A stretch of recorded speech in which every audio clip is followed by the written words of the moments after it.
Willkommen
wieder zurück auf meinem Kanal und heute sind wir hier für den Chapter 8 zu machen. Und ja Leute, gestern wollte ich nicht Chapter 8 machen und deswegen werden wir jetzt heute machen. Und vielleicht dazu, wenn ich dann vielleicht Zeit habe, werden wir Chapter 9 machen. Aber es ist leider noch nicht geplant, deswegen muss ihr warten. Und ja Leute, ohne Zeit zu verlieren, gleich starten mit dem Chapter 8. Der Lockdown.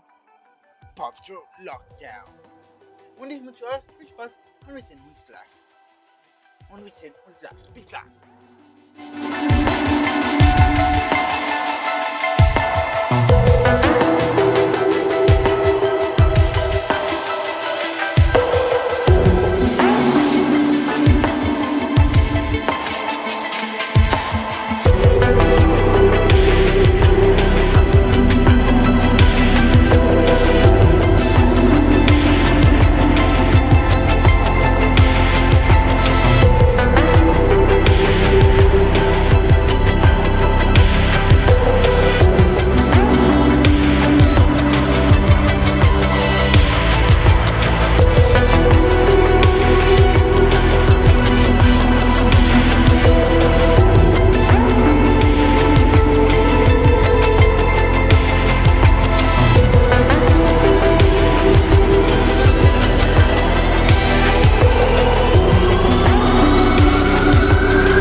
Lockdown, Paw Patrol. It's well documented that dogs can feel nearly every emotion a human could experience. They're cognitively designed in such ways that they can feel happiness, sadness, anger, and especially fear. It's intriguing how fine-tuned their minds are to that of a person, as opposed to a mindless fish swimming in a cycle of unblinking static. Now, what of more complex emotions? Such things as love, shame, jealousy, guilt, or bashfulness. What happens when a dog is thrust into a situation they have no understanding of? The animal is suddenly bludgeoned with confusion, fear, paranoia, and no way to understand even a fraction of it. To learn that friends among you may not be what they seem can bring droplets of fear into one's head. Chase was afraid, terrified even, and hesitated even stepping outside. He occasionally glanced outside at the other dogs when they'd come out to play in the sun, trying to read their movements for anything unnatural. He especially narrowed his eyes every time Sky came into his field of vision. She seemed a little better, but a lack of symptoms didn't always mean the sickness was gone. In some cases, the pain suddenly vanishing could indicate the worst was about to ensue. Every now and then, Marshall would knock on his door, to which Chase rarely responded.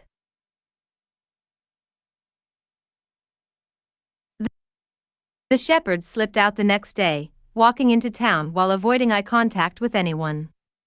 Despite not being in uniform, he still wore his pup pack, the visible straps connecting around his body. No one knew of the weapon that lay concealed within the backpack. All it needed was the audio cue of Chase's bark and it would emerge. He had received a note under his door, ordering him to travel to the park for an important briefing. Usually, Chase would discard such a note and write it off as spam mail, but this note was explicitly signed by the ACG. As the wind brushed past his sides, Chase left the sidewalk as he crossed over into the grass. His mind still disobeyed his constant grips to clear his head, the static noise filling his ears and taking a life of its own.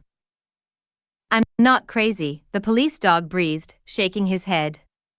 He had lost significant hours of sleep, anxiety gripping him awake and leaving him afraid to shut his eyes for even a few minutes.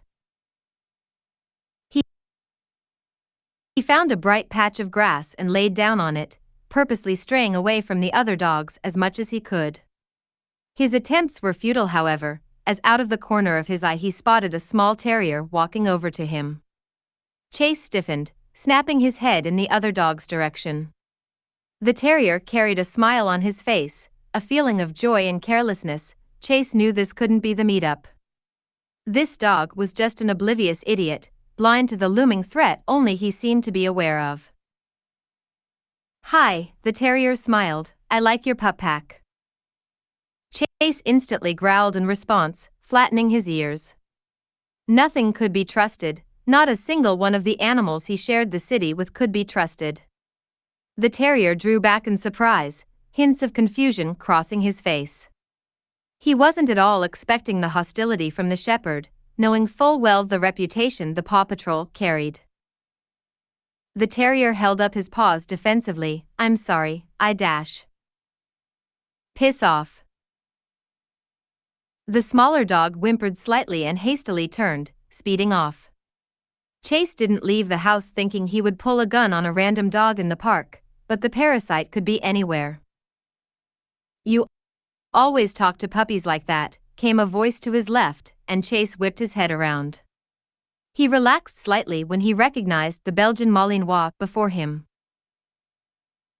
"You told me that thing could be hiding anywhere," Chase waved off. "I swear it's driving me crazy." Awareness and vigilance are key, sure, Cyrus nodded as he approached, but you can't snarl at every dog who comes before you. Chase raised an eyebrow, then sat up. "How do I know you're not infected?" "ACG members get screened twice a day," the Malinois explained, "including me." "Wait, you have a way to test yourselves for the virus?" Chase inquired. Cyrus nodded. "You give a blood sample on a swab," he explained. "You put it in a machine, and it scans you for Ferox malis. If you're infected, it'll come back positive." The shepherd's eyes widened. "Wait, why can't I have one of those?" "That's why I'm here." Cyrus reached into a pocket on his belt, pulling out a small device about the size of a box of cigarettes. It was a dull gray in color, with a small screen and hole at the bottom. "It used to be for drug testing, but our engineers have modified it, the Malinois nodded, pushing it over to Chase. They're valuable and limited, so we don't usually give them out like this. Chase looked up with a confused expression. Then why is it being given to me?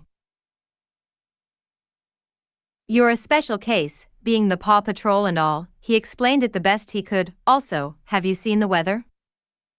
The puppy shook his head.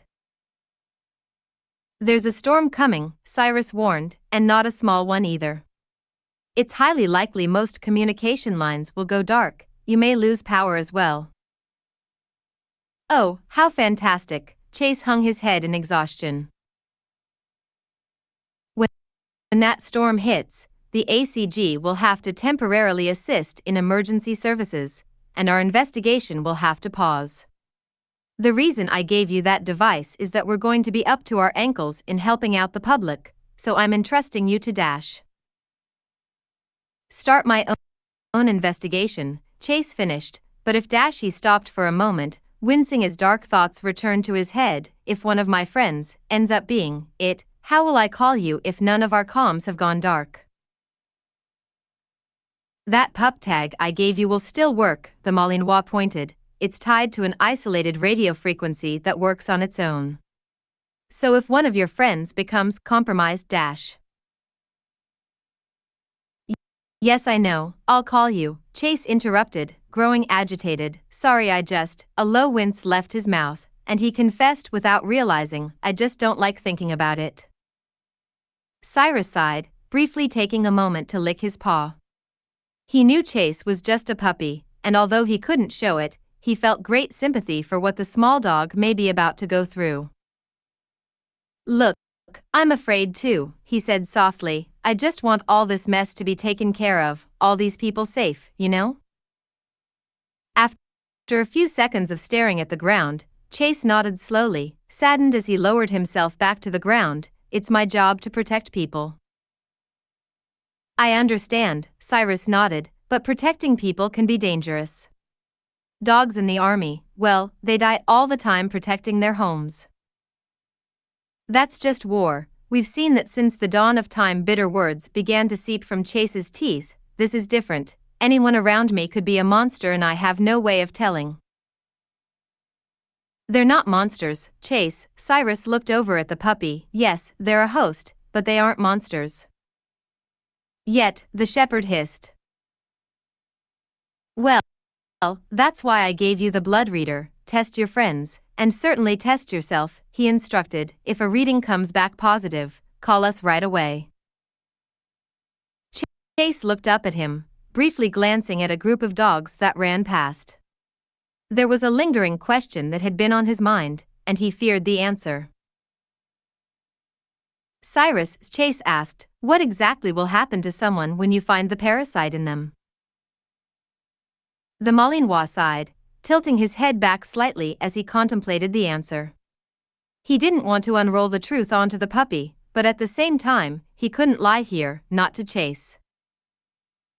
We trap them, essentially, he explained. Try to seal them somewhere before Ferox Malice realizes they've been compromised. If we can't do it, and it erupts out of the host, I can only hope we can push it somewhere contained. Would the host survive this? Chase asked, voice growing weary. The larger dog looked away slightly, well aware that his answer wasn't going to be a happy one. Chase, we use the word erupt for a reason. I've seen the photos, the recordings. Ferox Malice tears itself out of the host's body, emerging out as a massive, gory creature. So, no, the host doesn't survive. Chase nodded in understanding. Get home, okay, the Malinois offered. I need to lead the ACG in our emergency relief for the storm. Your job right now is to protect your family. My key family, Chase repeated, almost not understanding the meaning of the word. He hated saying it out loud, but there was no denying that he truly loved his friends. Marshall, who always made him laugh, Rocky's inspiring persistence to push forward, Zuma being the shoulder to cry on, Rubble as the one dog who everyone just adored, and Sky, the cockapoo Chase had shared countless missions with. He had to protect his family. He had to protect the ones he loved. Taking the device back home, Chase made haste in returning to his kennel. The storm clouds were already lurking in the sky above. It would only be a few hours before the rain began. As he entered his den and shut the door, a faint crack of thunder echoed above the city, a wordless warning of the terror to soon come. Sitting on his bed, Chase studied the blood reader before him, not much bigger than his own paw. He knew his friends would instantly question why the hell he was asking for blood samples. Such suspicions would put him in a compromising position. He'd have to be smart about this, and Chase lowered himself down to rest his chin on a pillow. The stress was getting to him, but at least now he had an opening, a flicker of foundation to make sense of the swirling chaos. All he had to do was find a way to retrieve blood samples from the others. It seemed crazy, but there had to be a way. There was a science to deception, and Chase wasn't qualified in the art. Even then, he worried about how the others would even perceive the idea of an unseen threat right under their noses. They had never seen such a thing in all their lives, and it was an open question of how much longer they'd go before they saw something truly disturbing. As of now, there were things to do. Chase sighed and got up from his bed, walking over to his desk where he kept most of his gear. Opening a small drawer, he rummaged around a few miscellaneous objects until he saw a small bundle of Q-tips, meant for cleaning ears. Collecting them swiftly, Chase searched a little more until he found the shining piece of metal at the bottom. It was a thin razor blade, the kind used to make X-Acto knives. Such a tool was capable of making even the most precise of cuts, not particularly designed for the devastating carnage, but sharp enough to gracefully slice through flesh and muscle. I should get this over with, he thought aloud, and gently carried the blade in his teeth back to his bed. He activated the small machine with the switch on the side, and the screen blazed to humming life. It merely glowed, showing a distinct lack of any on-screen prompts. It would be easy to forget it was even on due to the lack of interaction the device offered. After a few seconds that Chase could only assume was the device configuration itself, it gave a small beep as 2 words flashed on the screen. Awaiting sample. Taking a deep breath, Chase sat back and held out his left paw, dropping the blade into his right. Taking a sharp breath, he pressed the knife into the rough skin under the paw. He winced, sucking air through his teeth as he slid the blade across. All he needed was a single drop of blood. But his metacarpal pad refused to open, forcing him to hold back sounds of pain as he drove the blade in deeper, seeking to defy his own anatomy for the sake of a single blood test. Godash, he breathed out, shaking slightly. His paw stung, crying a crimson red as he dropped the blade. It was hurting at an atrocious rate, but now he had what he needed. Struggling to see through his own tears, he gripped a Q-tip and glided it across the bleeding underside of his foot. The small tool instantly collected the small stream, its cotton tip turning a blood red. Unable to suppress the pain any longer, Chase dropped everything and ferociously licked away at the cut until the stinging quieted. When he was sure his paw was soothed, he turned his attention back to the blood test. He hesitated before inserting it into the machine, knowing full well that his life was just a flip of the coin now. There were 2 outcomes, and his body faintly quivered knowing that one result would be the death of him. If it ended up being him, if he was the host for Ferox Malice, he would turn himself into the ACG without question. No one would ever see him again, and he would likely die once Ferox Malice emerged, but he was willing to give himself to keep Adventure Bay safe. Finally shoving in the Q-tip, the machine gave a whirring noise. The following few seconds felt like agonizing hours, like someone being forced to sit in the waiting room of a hospital while their lover was being wheeled into critical care. Finally, a single word flashed on the screen, a word Chase didn't believe for a split second. Negative. He was hit with a wave of relief so brutal he almost threw up. Despite the roaring storm he was under, the screaming noise and static in his head, and the constant anxiety, there was finally something that pulled a smile over his face. He wasn't infected, at least not yet. He still had a chance to prevent total devastation. A crack of thunder sounded in the distance, and gentle rain could be heard tapping away at his ceiling. The storm was coming in fast, soon to drape the city in darkness. He was playing a massive game of chess against an opponent he couldn't even see, and now it was time for his next move. Narrowing his eyes, a rush of determination flickered within Chase. All he needed now was for the others to partake in the blood test. He would not rest easy until all 5 of them were cleared.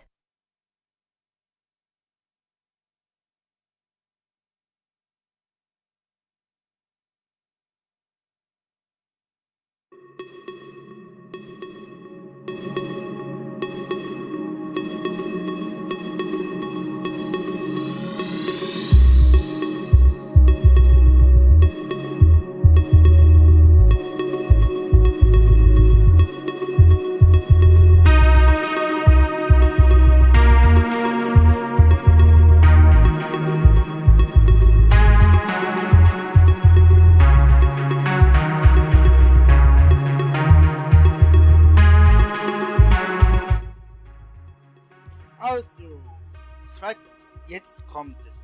Also Leute, wir werden gleich eine Pause machen, dass wir dann zu Chapter 9 gehen können. Und da werde ich es machen.